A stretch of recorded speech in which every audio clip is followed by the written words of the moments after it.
troubleshooting syncing issues with Google Drive. If you're having issues syncing your files or any type of progress with Google Drive, there could be various reasons.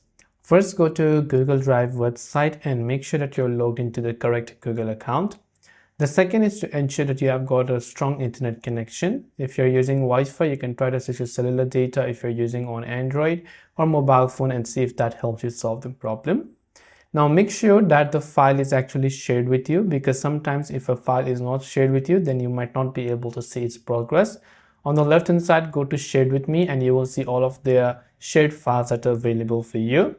And you also want to make sure to check if you have got plenty of storage left. So if you are running low on storage of Google Drive, which gives you 15 gigabytes of storage by default for free, then you might be facing some issues. So in that case, you want to make sure to just clean up some of the spaces that you have. So I hope this video helped you out. If you have got any questions, feel free to leave them down. Thanks for watching and see you in the next video.